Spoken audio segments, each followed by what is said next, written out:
Hey guys, Paul at Porter's Camera. We just received our first initial shipment of the 5D Mark III cameras from Canon. Thought we'd do a traditional unboxing here. We're going to carry it in two configurations. We have it kitted with the 24 to 105 f4L lens. That's an option. I'm just going to rip into one of these boxes body only. So what's different between the Mark III and the Mark II? Well, a few things, right? One, it's a 22.3 megapixel camera, so it grew 1,000,000 pixels. That's really not that big a deal, though. Other improvements that I think are more noteworthy, now we're up to 6 frames per second shooting, which is an improvement from the Mark II by about 2 frames per second. More importantly yet, I think, is the metering system. We're up to a 63-zone metering system. The 5D Mark II was only a 35-zone system. And the autofocus. This thing is huge. With the autofocus system, there is 61 points that it's going to look at when it autofocuses. Now, that's up significantly from the Mark II, which only had 9. But check this out. 41 of those autofocus points are cross-type sensors. So this thing's going to be bloody accurate on the focusing.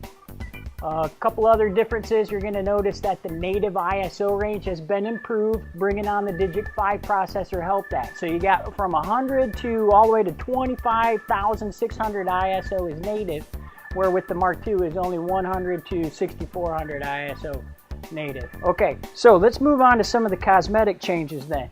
So what we have different here is we got 100% coverage viewfinder. Okay, so that's up from the 98% that you had with the 5D Mark II. There's also going to be the addition of, for you video folks out there, nerds like me, there is a headphone jack, so you can be checking out your audio, okay, with the headset as you're recording your video footage. We have another change in that we moved to a 2 cards slots here. So there's a slot for the traditional compact flash, which you had in the Mark II, and now we bring on board the ability to punch in an SD card too. The main control dial has gained the lock mechanism, okay? So you can't move that thing or bump it inadvertently. You got to press the button in and then spin it to change your exposure modes. The on-off switch has been moved too, so that's now wrapped right around the main command dial.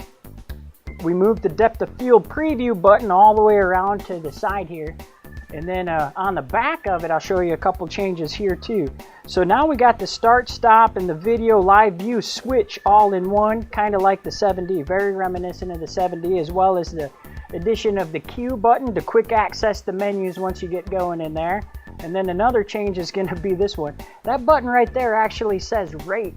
So you have the ability while shooting, okay, while you're on location, chimping the pictures that you've been taking, you have the ability to, you know, rate them up to 5 stars. So that might help you out with your post processing. So that's it. You know, this is the 5D Mark III, a little bit more curvy. I think the grip's a little bit better too. Overall, mechanically about the same, just moved a few switches around, but a much improved autofocus system and an improved metering system. Brand new processor should render images of higher quality than the Mark II. So yeah, if you got any other questions, feel free to buzz us here at the shop, or you can check out the specs yourself on our website.